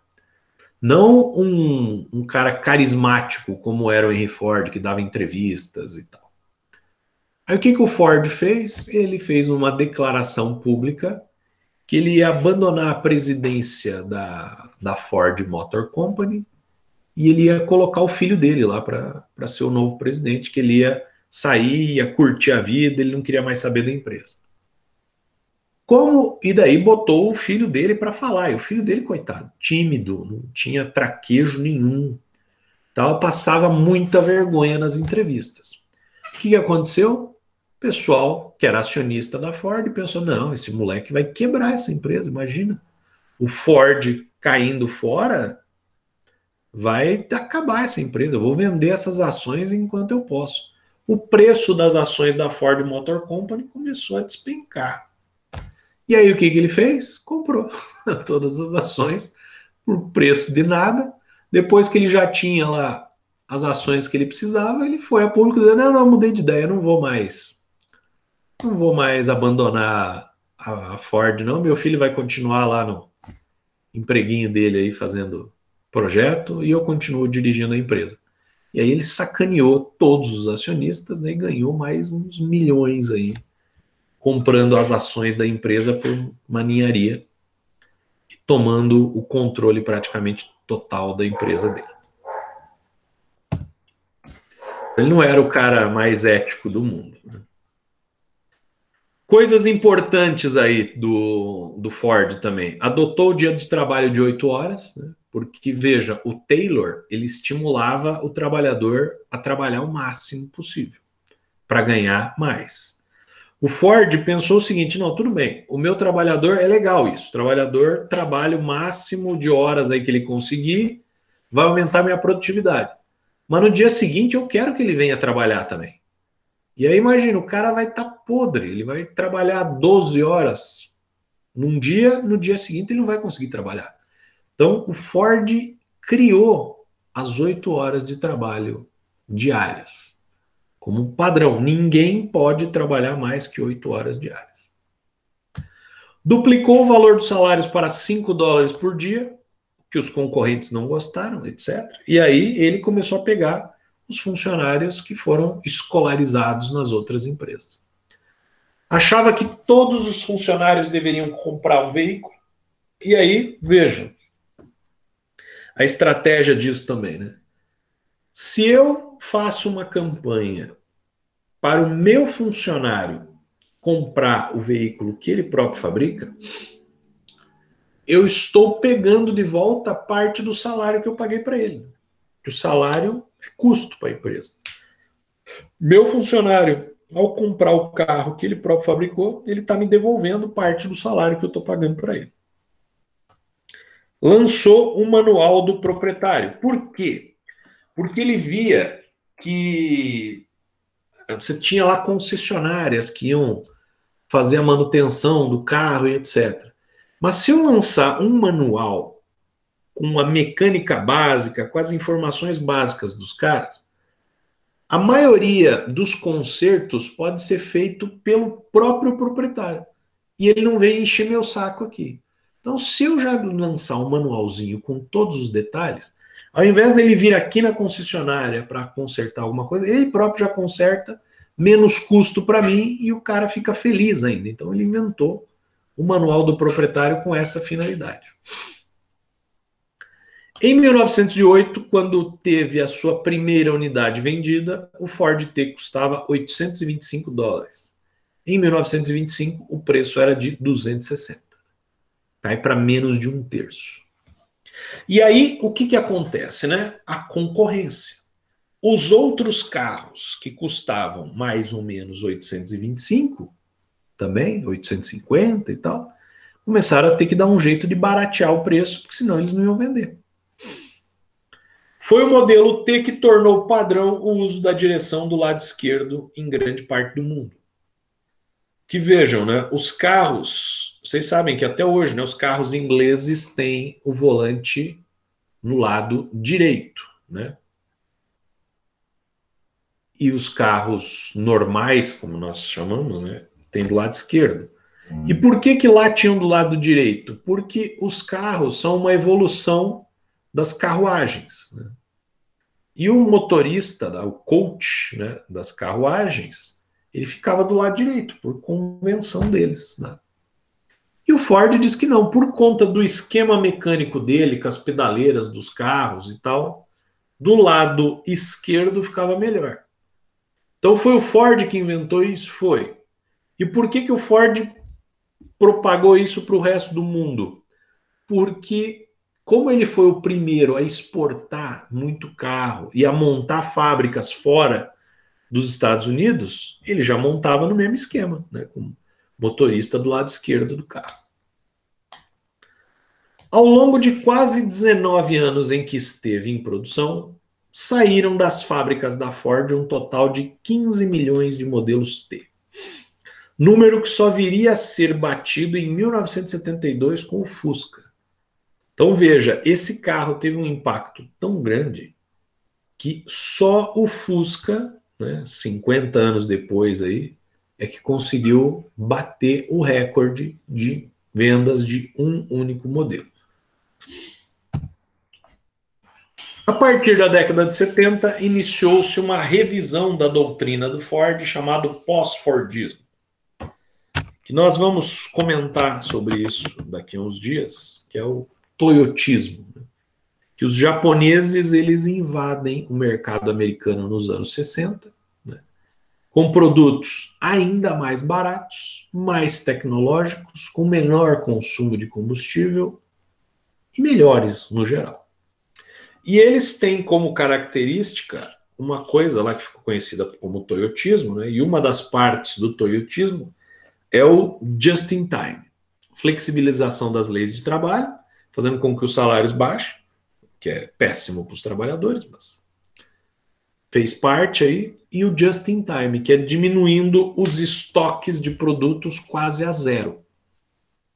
Então, ao invés de você ter estoques de peças que você vai usar na produção, e isso não serve só para carro, serve para tudo, né? Ao invés de você ter um estoque de peças enorme né, para garantir que você tenha a continuidade do processo produtivo, como nós falamos agora há pouco, você faz um contrato muito bem feito com o seu fornecedor, que ele vai te fazer entregas semanais, entregas diárias, entregas do jeito que você quiser, porque conforme chega a peça do fornecedor, ela já vai para a linha de produção, daqui a pouco chega outro caminhão e assim sucessivamente. Você tem um fluxo contínuo sem fazer estoque. Isso é o just in time, que foi inventado pelos japoneses e modernizou a indústria, não só automobilística, como todas as outras. E isso é o chamado pós-Fordismo. Para quem considera que a linha de montagem é algo que não se usa mais, não tem mais função nenhuma, temos aqui, olha, uma linha de montagem de frangos, né? Ah, professor, mas não monta frango. Não, não monta. No abatedouro, ele funciona como uma linha de montagem. Tá aqui passando o franguinho, a pessoa tá ali quietinha, só fazendo os cortes que são necessários. Então, a linha de montagem continua a mesma. Tá aqui uma linha de produção também de carne bovina, né? Ah, opa, caiu aqui. Deixa eu voltar. Ali embaixo tínhamos uma linha de montagem de PCs da Apple. Já vou chegar lá. Acho que caiu até o compartilhamento. Deixa eu só chegar na tela ali, eu já compartilho de volta.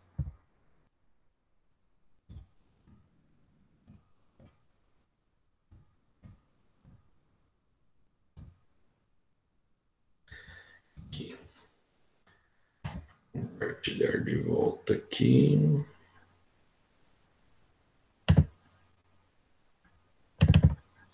Tá aqui embaixo, ó, linha de produção de computadores da Apple. Tá aqui também as placas-mãe passando e as mocinhas ali montando. Ô, diabo! E as mocinhas montando os pedacinhos ali. E, por fim, uma linha de produção automobilística. O detalhe da linha de produção automobilística hoje é que quase não tem mais funcionários, né? Os robôs suprimiram aí o trabalho dos funcionários, o que na época do Ford não acontecia, né? Precisava-se dos funcionários para que isso fosse desempenhado. Muito bem, pessoal. Alguma dúvida? Enquanto vocês pensam se tem alguma dúvida, eu vou copiar aqui, vou dar um print em quem está presente aqui, para depois eu fazer a chamada.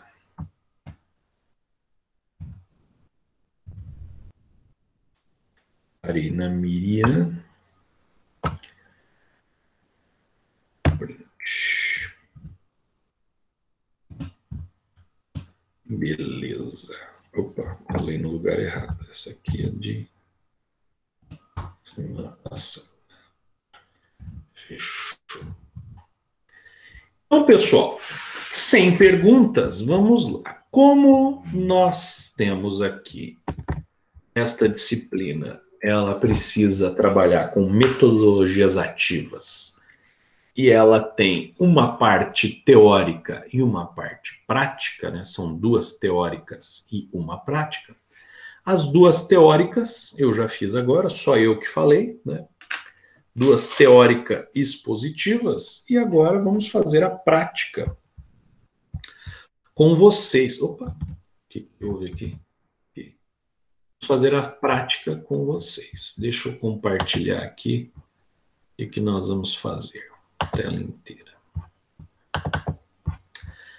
Aí vocês podem se conduzir para o nosso Google Classroom. Aqui.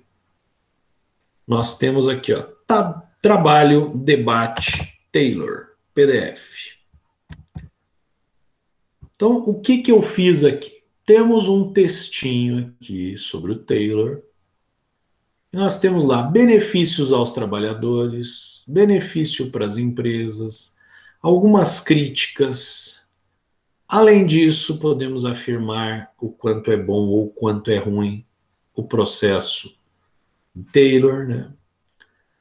E o trabalhinho que eu quero que vocês façam para mim. Não é um trabalhinho curto, não precisa fazer capa, não precisa fazer nada. Vocês já vão fazer bastante capa no próximo semestre aí com o TCC e com estágio e etc.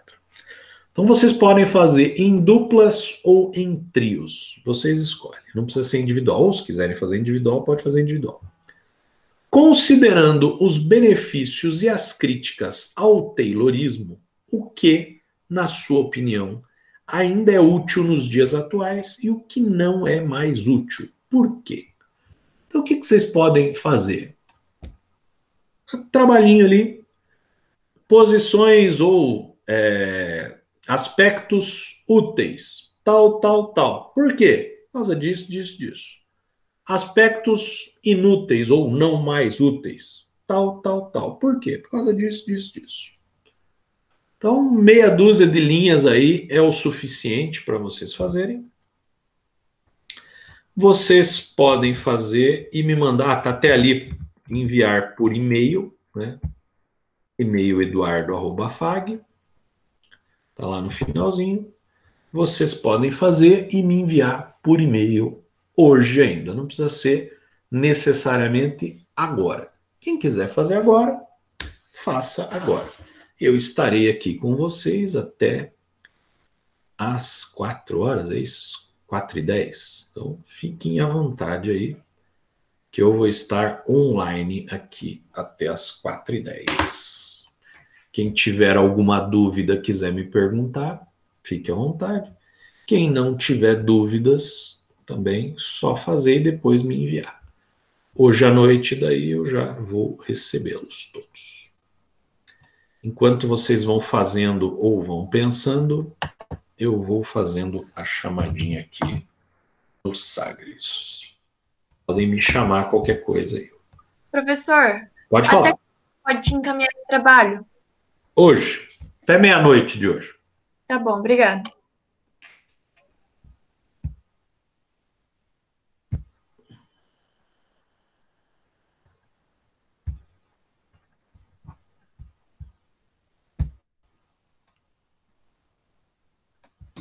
Professor, pode sair da reunião e só te entregar o trabalho?